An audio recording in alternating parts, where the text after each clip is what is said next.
just a quick blurb. Biblical stories are composed in the shape of a ring. Wow. Okay, a surprise to some of us, maybe to most of us, but not to oral people. I'm reading the blurb right now. Rings, circles, cycles are common patterns in oral culture. This workshop is a very brief introduction to ring compositions and how to use them both in learning and telling biblical stories.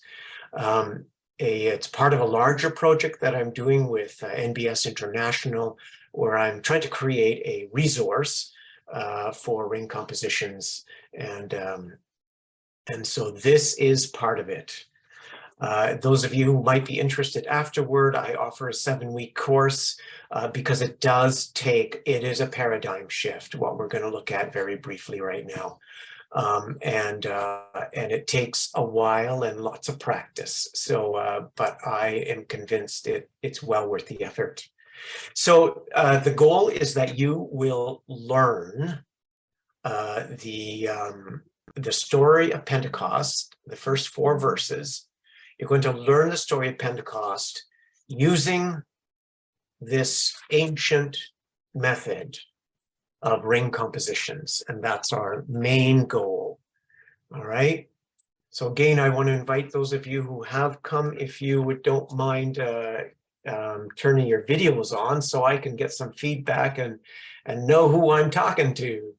By the way, I'm coming from Toronto, so and it's awfully cold here, and I don't know what's it like out there, but it's a deep freeze here in Toronto.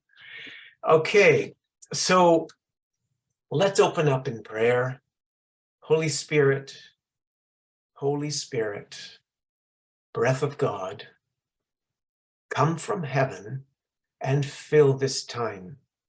Holy Spirit, breath of God, come from heaven, fill our hearts, fill our minds. Amen.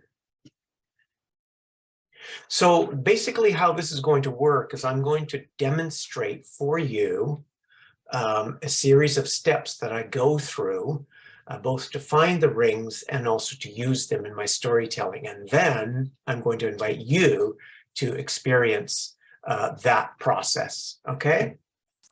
So can everybody say something? I just need to hear people's voices. Hello, can everybody? Hello. Are you guys, hello? Hello. Oh, yeah. Yes, the voice. Hello. Yes, Hi. the voice. Hi. Yeah. Hello, Jean. Jean from Toronto. I know Jean from way back. So welcome. Good to have you here. All right. So as I say, I offer a 7-week course. It's also part of a workshop or a resource I'm creating. So what about these ring compositions? You've heard ring compositions. What are they? I want to now give you I'm going to open a screen share, and I'm going to show you a good example of what I think a ring composition is. But before I do that, it is a composition. A ring composition is a composition, and it is shaped like a ring. Okay, it's an oral convention. It's an ancient convention. It's an oral convention for composing stories, and it's a very ancient convention for composing stories, not just biblical culture, but around the different various cultures around the world. And by the way, I will be following my notes rather closely because we've only got 60 minutes. So, and we don't have a lot of time for chatting back and forth. So I've already reduced this to 60 minutes instead of 90. So, but we will have some time for back and forth.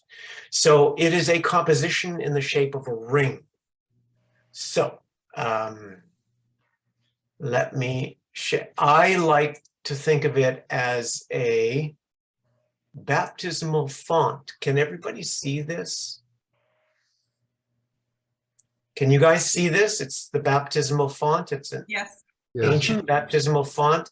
Oh, good. I always love to hear the voice because images are one thing, but voice is by far carries the most information. So here you have before you an image of an ancient baptismal font. You can see that there are steps leading down. Let me just get my marker here. I'm going to get a nice big marker. So you can see here that there's a series of steps going down to the center, and then another series of steps going out the other end. This is how biblical stories are structured.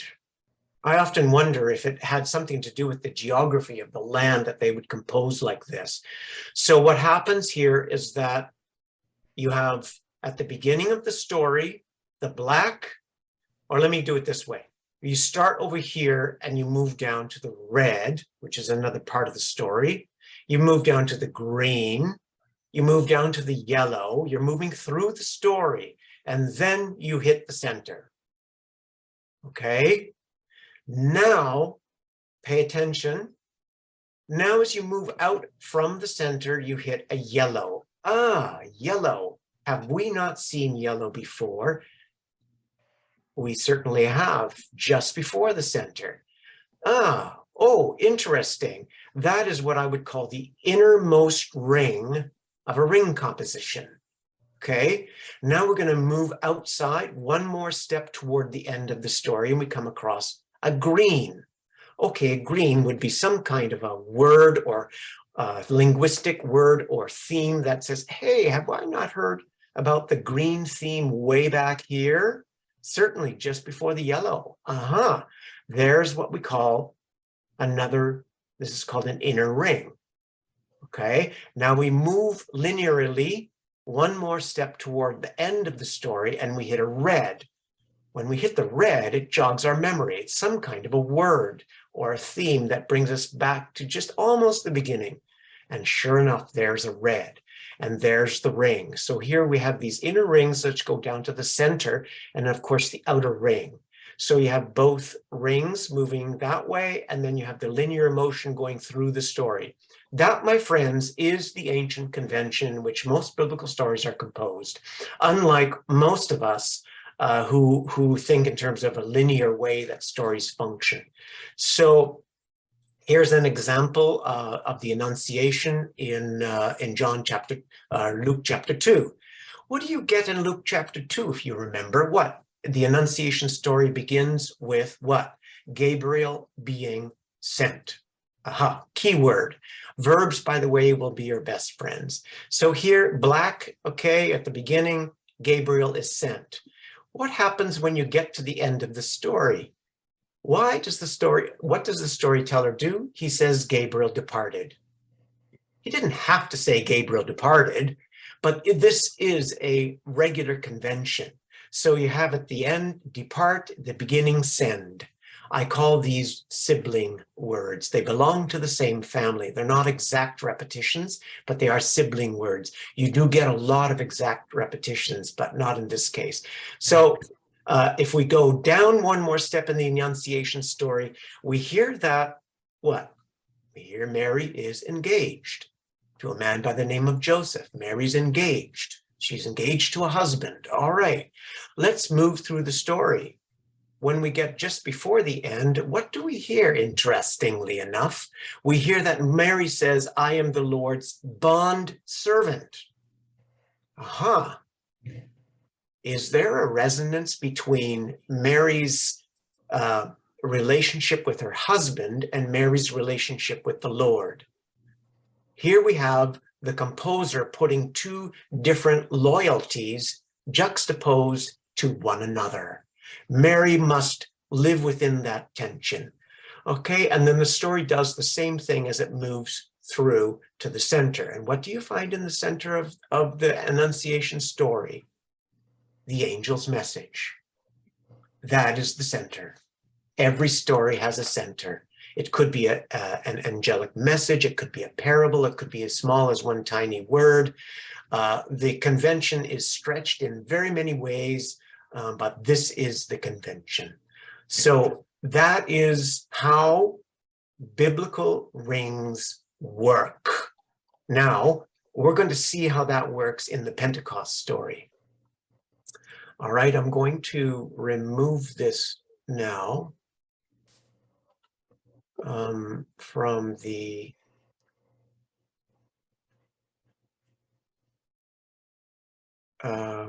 stop sharing.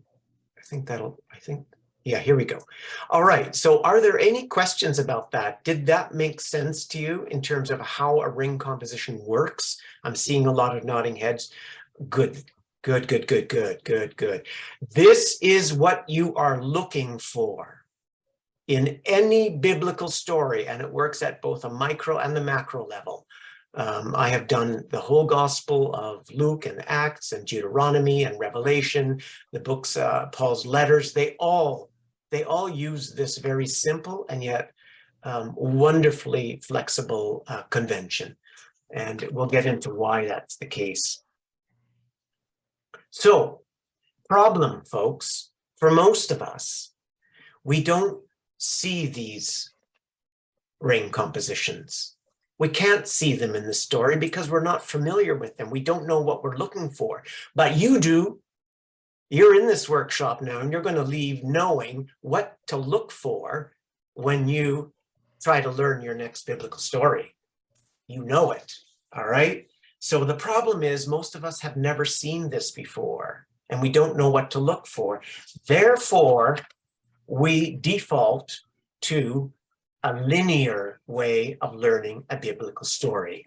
A linear way of biblical story. Let me demonstrate for you how I experienced in the past, how I learned biblical stories in the past. And you tell me, think about how you've done it, and then you tell me if that resonates with you at all. Here's my Bible. I pull out my Bible. I've been assigned a passage. Okay. Oh, 2 Kings. I've been assigned to take up the passage called 2 Kings. Elijah taken up to heaven. Here's my Bible. That's what I'm looking at. All right. Everybody knows as a storyteller, at least my experience is like this, is that when I look at something like this, I get intimidated. Why? It's precise. The words are extremely precise. They're in a very tight box. And it's as though they're saying, you know, it's precision, and it's that you better get all these words right. It's intimidating when I look at this. That's the first response that I get when I open my Bible. Okay? Does anybody relate to that? Put up your hand. I'm hearing lots of good response there, and I wish I could hear your voice. But anyways, you're signaling to me. Now I look at this and I'm feeling a little bit defeated to begin with. So what am I going to do? I got to start with the first verse. That's the only way I know. This is how I've been trained. Okay, so first verse. I want you to just watch how I do this now. When the Lord was about to take Elijah up to heaven in a whirlwind, Elijah and Elijah were on their way to Gilgal. All right. Now, when the Lord was about to take Elijah up, when the Lord was about to take Elijah up to heaven, let's get that right. When the Lord was about to take Elijah up to heaven in a whirlwind, Elijah and Elijah were on their way to Gilgal. When the Lord was about to take Elijah, not Elijah, when the Lord was about to take Elijah up to heaven in a whirlwind, I'm feeling kind of my anxiety is going up right now. I'm thinking I have to perform these words in front of a group of people. This feels like I've only just begun the very first verse.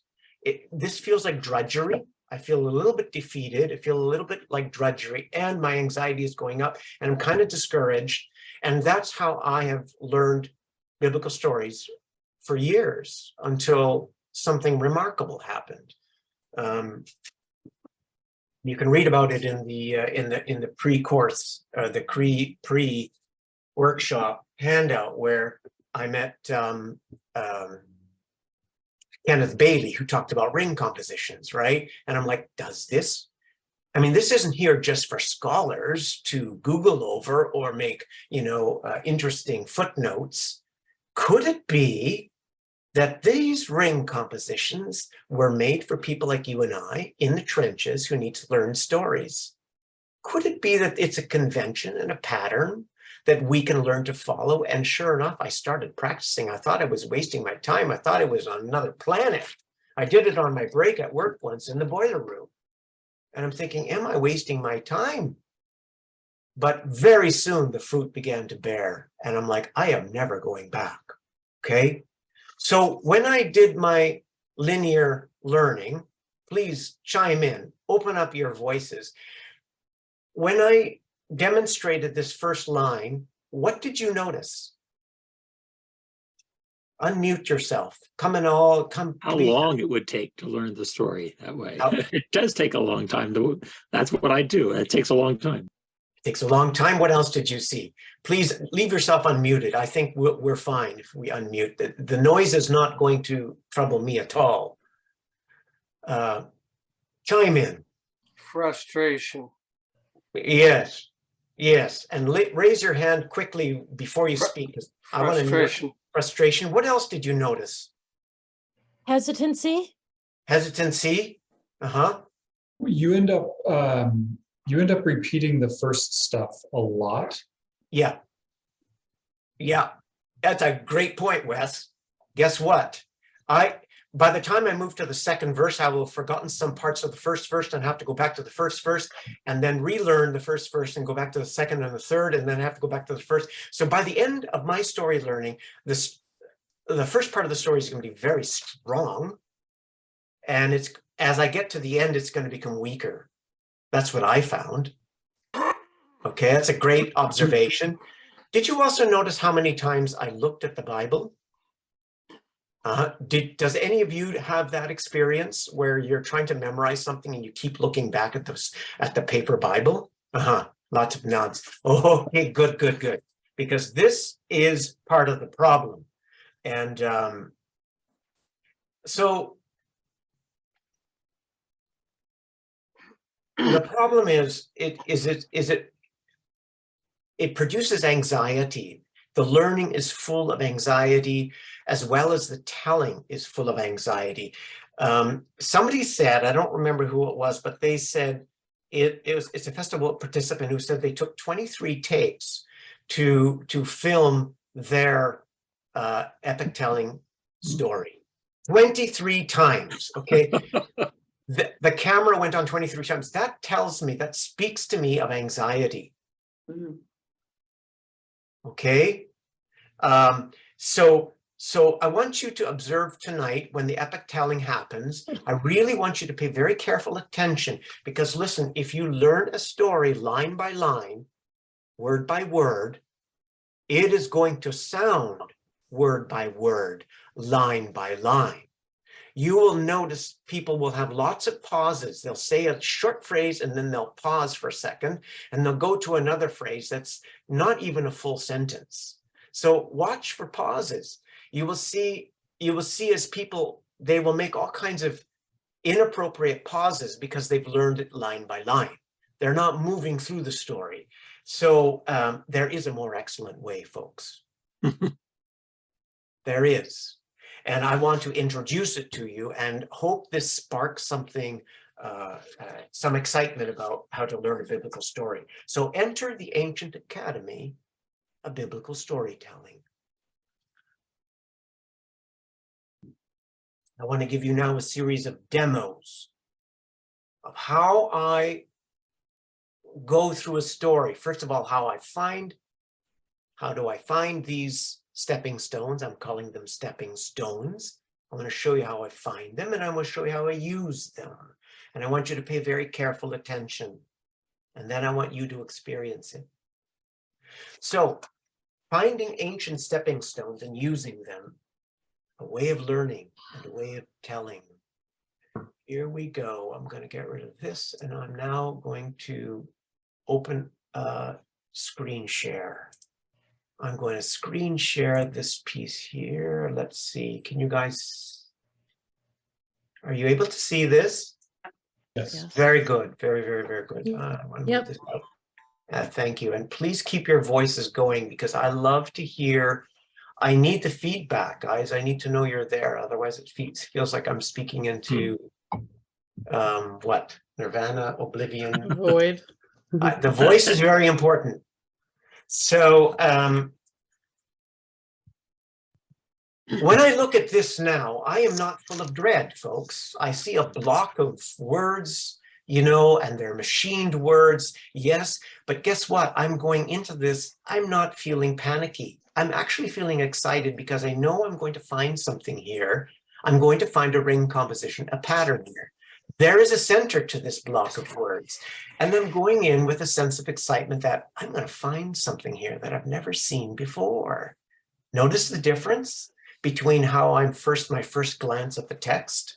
All right, what am I looking for? A ring composition, of course. And what does a ring composition have? It has a center. And the beginning and the end resonate with one another, just like we saw in the baptismal font. And I'm going to show it to you right away. What I'm looking forward to is the joy of discovery. So I'm going to read it. And when the day of Pentecost had come, they were all gathered together in one place. And suddenly there came from heaven a sound like a violent wind. Okay, imagine we're stepping down into the center now of the baptismal tank. We're going down the steps, okay? And it filled the whole house where they were sitting. And there appeared to them tongues of fire distributing themselves, and they rested upon each one of them. And they were all filled with the Holy Spirit. Filled, wait a minute. Did we not have the word filled before? I thought we did. Where? Do you see it? In the whole house. The wind. Yeah. Here we go. We have discovered 2 steps, an inner ring. This is quite possibly, I mean, we have to prove this yet. We have to look for more evidence, but hey, this tells me that quite likely what's in between these 2 very clear repeated words, that quite likely we have, I'm trying to get my, there we go. Quite likely, verse 3, there's a good potential that verse 3 might be, in fact, the center. We'll look at that in a minute, but let's carry on. And they were all filled with the Holy Spirit, and they began to speak with other tongues as the Spirit gave them utterance. Well, that seems like the last step, but what in the world are they emphasizing? I've said before that verbs are your best friends. Always pay attention to verbs. And what sort of verbs do we have here? Speak. Well, there's tongues. There's utterance. Is there anything at the very beginning of this story that in any way reflects these speak, tongues, and utterance? That sequence of words. Speak up. Anybody? What do you think? Sound. Yeah. Do people see that? Sound. Now we are back. This then becomes a very, let's have a look here. Sound. Speak. All right. Now, we are beginning to see a ring surface in a very common story. And I'll bet you none of you really thought that this little simple story has a center, but it does. It's quite likely that this is it. And there appear to them tongues of fire. Huh. I'm going to highlight tongues of fire. And what I have now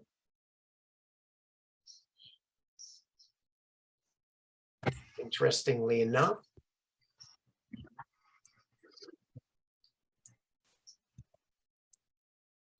can you see the pattern? Do you see that there is a ring composition which expresses itself in a handful of words, stepping stones? You will come across this in every single biblical story. I've been working through Luke. Luke always gives you a very obvious clue. And then he gives you the more subtle clues. Begin with the most obvious clues that the biblical composer gives you. So looking at this,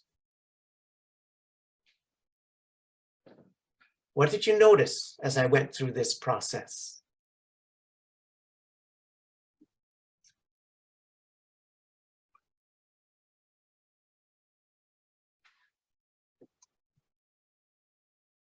Well, you get to deal with more of the text at once as opposed to one verse at a time, one part of a verse at a time.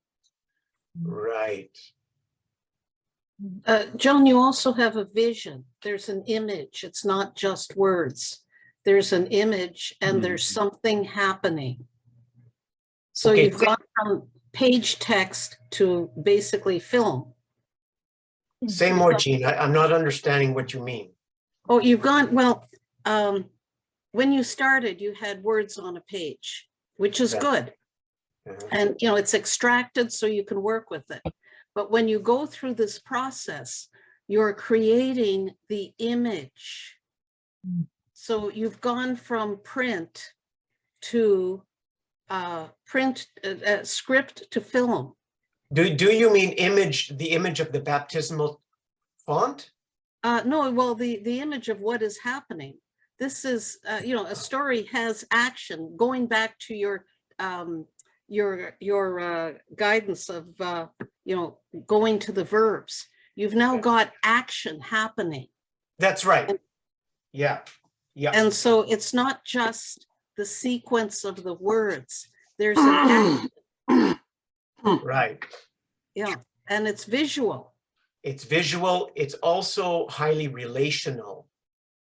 When you begin with one verse at the beginning, you don't have a clue how that verse is in relationship with all the other words. So what you're looking for right off the get-go is a relationship. And you're also looking for a ring composition. You know what you're looking for. And that's crucial, right? You know what you're looking for. So this, my friends, this is an ancient way of learning biblical stories. I put the question before you.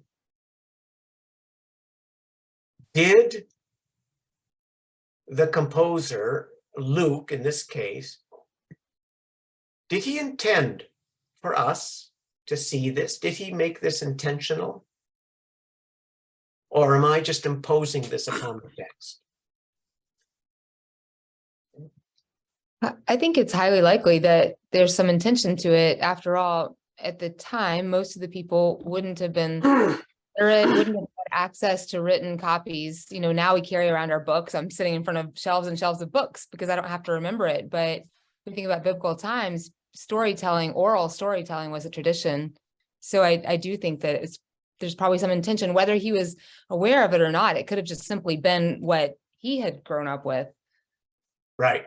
When you sing a simple song with lots of different repetition, okay, with a refrain with lots of repetition, you know that's intentional.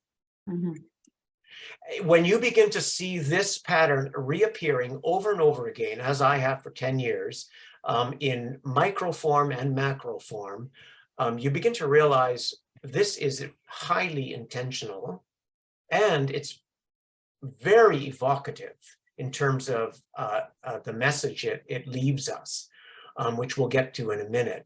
And it's highly productive in terms of us biblical storytellers. We'll see in a minute. So I'm going to now, what do I do with these? What do I do with these 5 words? There are 5 of them: sound, filled, tongues of fire filled speak. What am I going to do with these? I'm going to master them. I am not going to worry about the first 5 words of the first verse.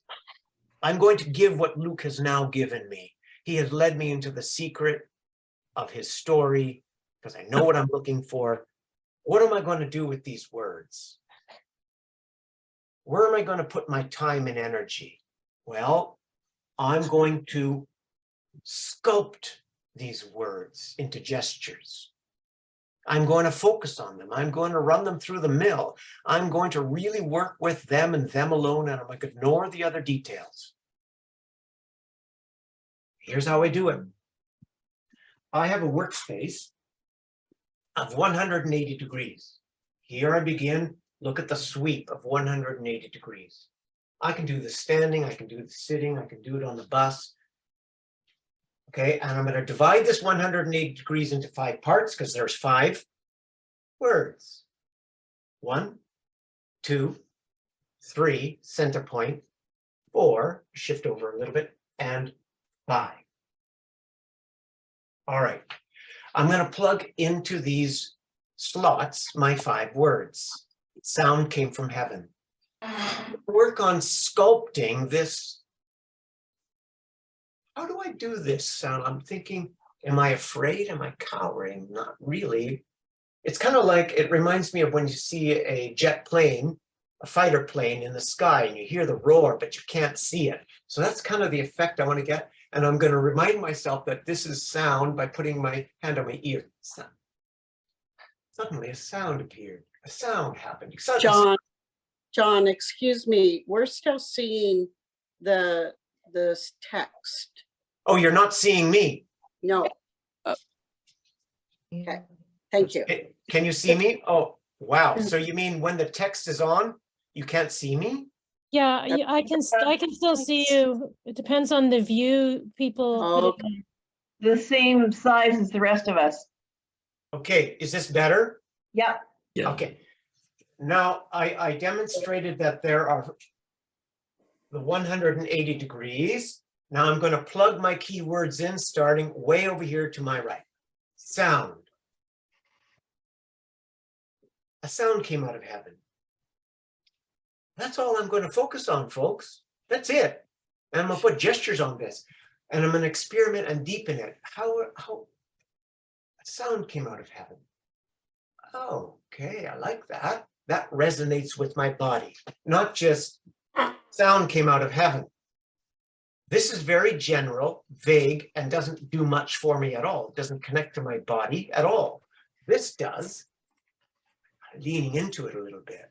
All right, let's go to the next one. What is the next keyword, folks? Filled. Filled. So now I'm going to feel. How am I going to craft this gesture? Filled. No, that's too vague. How about like this? Watch me carefully. I'm going to scoop like this, and then I'm going to feel. Oh, that feels good. It feels good. I found something that now feels good. Filled. What filled? Well, the sound filled the house. Okay, filled. So I have the sound came, and then I can just use this as the matrix of the beginning of the experience, and then I can use my eyes and my imagination as I look around the room. I keep it very small. My gestures are very small. They're small for a reason, because they're just for me. You're watching me in my studio right now. I'm not performing. I wouldn't use that in performance necessarily. So it's for me. Oh yeah, that feels good. And the sound filled the house. Now I'm a little bit cowering because it's in the house. Okay. Now, what's the next word? Tongues of fire. Yeah. So how am I gonna, tongues. At first I thought tongues separated. Too big. I'm gonna go with this. I don't think you can really see me, can you? Wait a minute, I'm gonna, here. Yeah, that's better. Okay. So tongues. I'm gonna go over like tongues, fire. And matrix, it begins very small and then I look up. Oh, I can see them now in my imagination. Huh, and they separated. tongues of fire appeared. I don't have to go into separating or landing upon each other. I just want to master this. Tongues of fire appeared. Oh, wow, okay. That felt good. I like that. It's close to me. It's not very risky. And then filled the believers. Notice? Filled. Notice that my gesture is almost exactly the same as the one here. Filled the house. Filled, now more horizontal, the believers.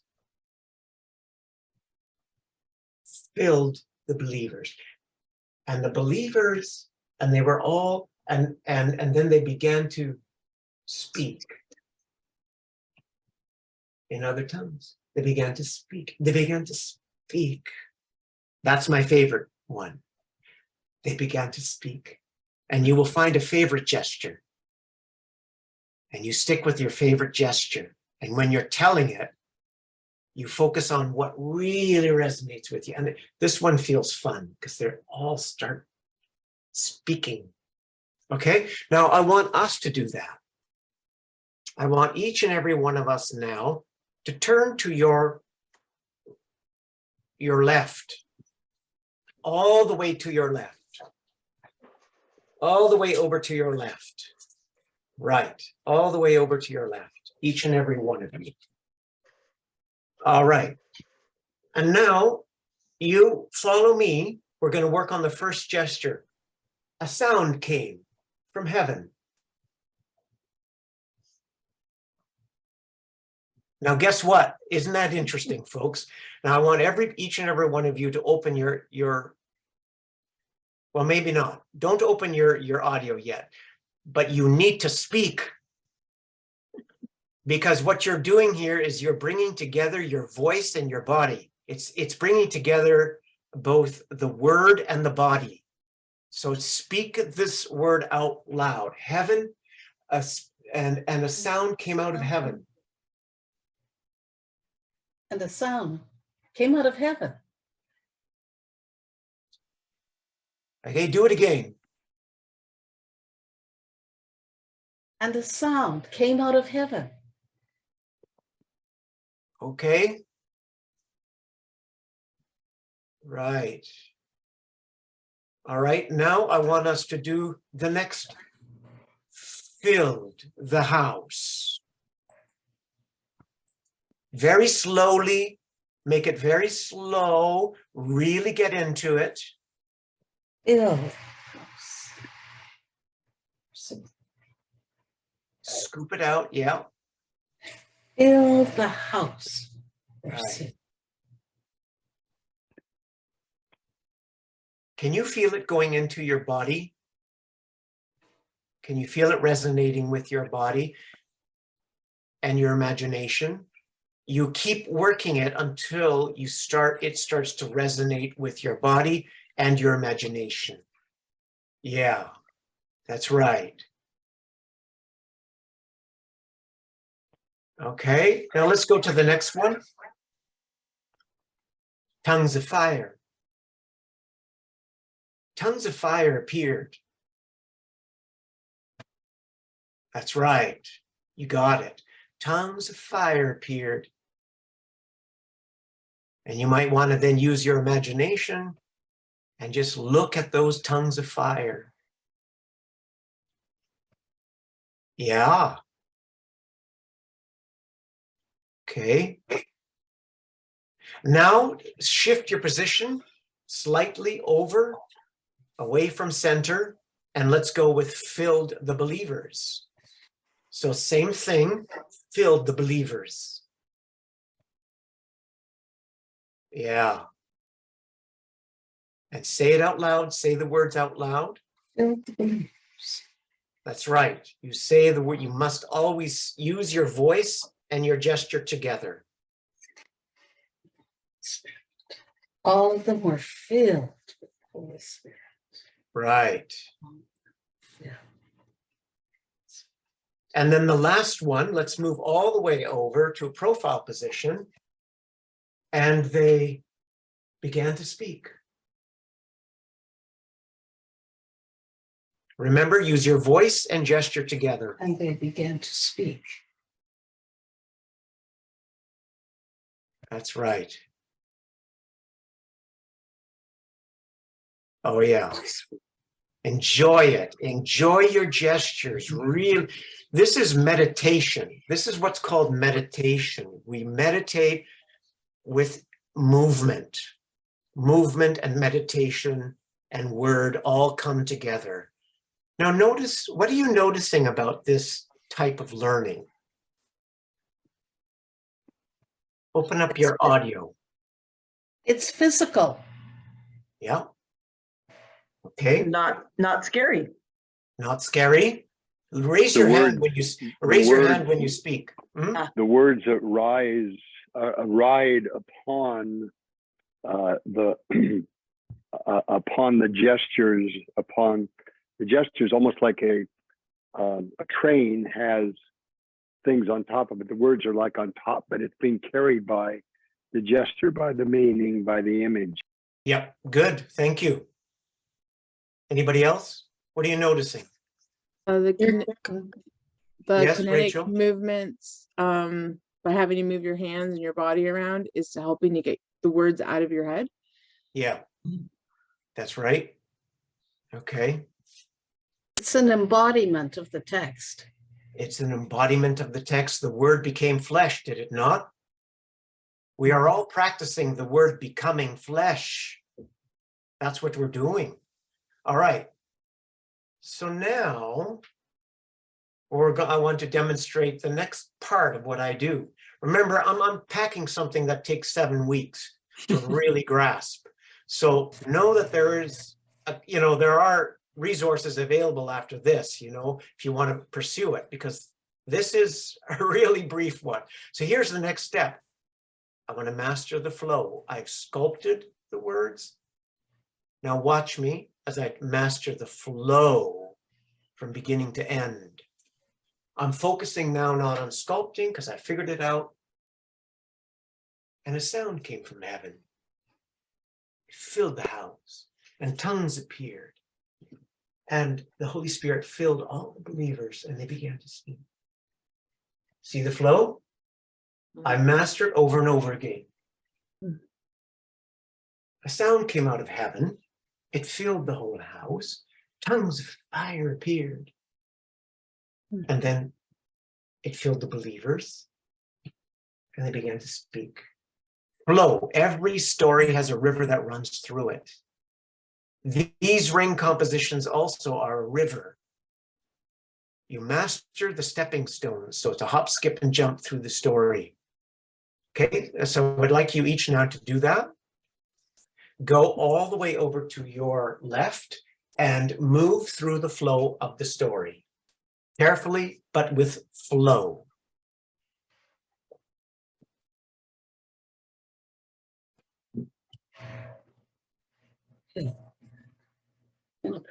They're all together.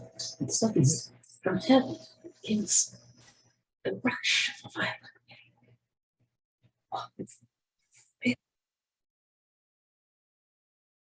Okay, do it again and keep your gestures very small. Do it one more time. Start from start position. Keep your gestures very small. Very small.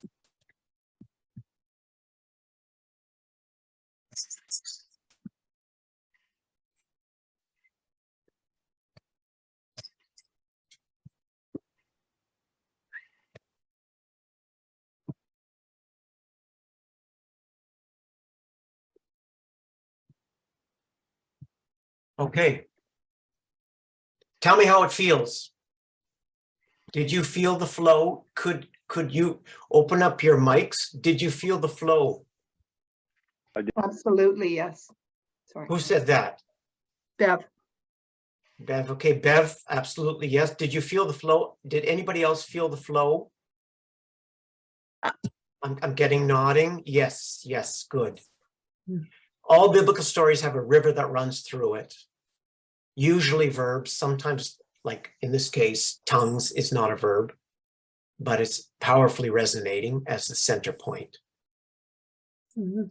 This is the ancient way of learning and telling biblical stories. Mhm. Enter the Ancient Academy for Biblical Storytelling. All these rings are part of every story. Once you have the eyes to see them, in the same way that we see how a sonnet is structured today in poetry, in the same way that we see how symphonies move with 4 parts, I would have never known that unless somebody told me. To me, it was just a stream of beautiful notes, but no, it moves in a sequence of 4. Sonnets have the same pattern. Once you see this, you can't unsee it.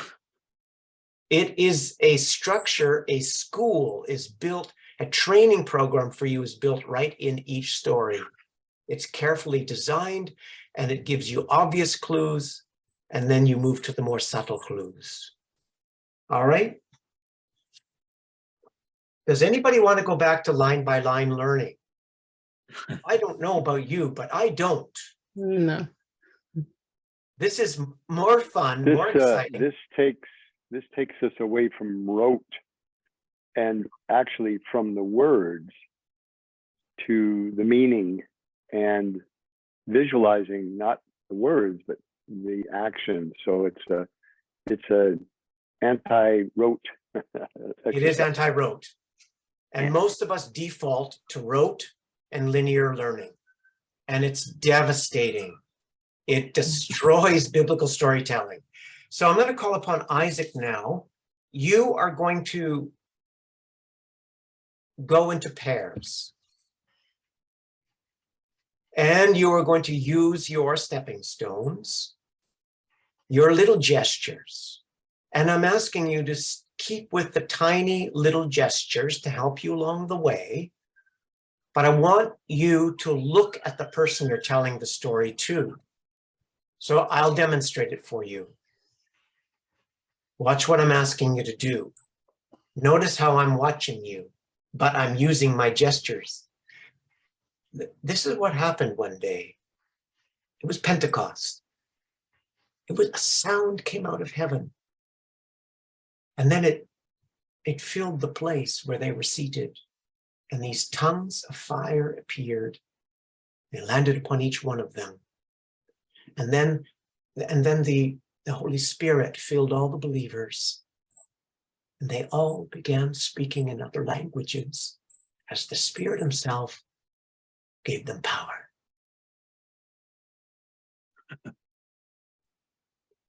You got that? You see, I'm looking at you, but I'm using my gestures to help me through the process. So you've got 5 minutes, and I want you to tell this story to each other, and then anytime you have left, you debrief with one another, and then Isaac will bring us back in 5 minutes. All right? Go. I think I just hit the wrong button. That's okay. You should see a breakout room button at the bottom of your screen. Everybody open up your microphones. Please begin to share, as a listener, how did you experience your partner's telling as a listener? And please unmute yourself. I didn't quite catch that because I was just coming in. Can you repeat? My question is this: how did you experience your partner's telling?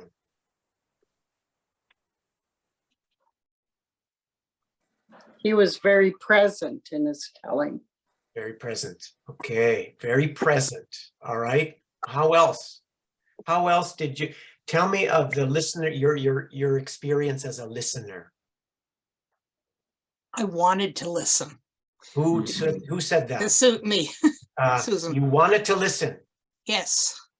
Okay. You wanted to listen more. Okay. Who else? What was your experience as a listener? I was focusing more on the person than I normally do. Okay. I was able to use my imagination. Yes. Tell me now, some of you, what was your experience like as a teller? Did the stepping stones help you get through the story? And did they help you focus on your listener? It helped it flow more smoothly for me as a teller than normally. Okay. I'm seeing some nods there. When I could see what I was saying, I think it made it easier for me to invite them to see what I was saying instead of just saying. Because Okay. it's just words and it's radio drama. You're not giving me anything, but yeah, so see what we say. Anybody else? Thank you, Mr. Johnson. It was almost strange to be able to see my reflection as I was saying it. Because typically you don't see what you look like when you're talking to other people. So when you're on Zoom, you can see that, and it's like, oh, okay, that's what I look like. Yeah. It just adds a weird nervousness to it. Okay. Okay. For Yes, me, no. as the speaker, when I wasn't worried about getting every single word right on the page, how do I pronounce that name? Am I going to get this right? When I wasn't worried about those details, it became less about details on a page and more about a relationship to the person. It was we were sharing an experience. And so it was much more relational than just, I'm getting you some facts out here. There's going to be a test later. Yeah. Thank you, Hope. This is what this process is about. You master the core flow of the story first, and then naturally the details come. They attract themselves to the rest of the story over time. The beauty is that you can begin to tell a story almost immediately. A half-baked story, but it's a faithful story. And people will understand it as a story. They will hear it as a story, and they will be, as Heather says, a deep presence, so we need to go in 2 minutes. But so quick word, what are the advantages of this? And what are the disadvantages? You can think about this as you go. What are the advantages? What are the disadvantages? I can think of one disadvantage is it's a huge paradigm shift in how to learn a story. And it takes time to learn it and practice it. What are the advantages, though? I think one of the advantages is it allows you to do a deeper work by yourself and not just having to be working in pairs, at least initially, make these choices and then find someone to share it with.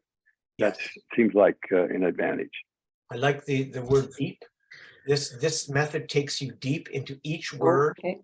And the relationship the words have with one another. So a depth of learning is important. Anything else quickly? Yeah. It changes it to be an experiential learning. So if you're a person that remembers images and not words, this makes it a lot more tangible and easier to remember. Like if you're someone who can't memorize words, your body remembers what movements to do. Thank you, Rachel. To remember the story. I gave you 5 words. There are about 50 words in this story. Master these 5 words and the rest will come. Give it time. Let it happen naturally. Don't force yourself to read, to learn word by word, line by line. Master the flow and have faith that the details will come. This is what's called heart learning and heart-to-heart telling. You speak into the other person's heart when you tell it this way.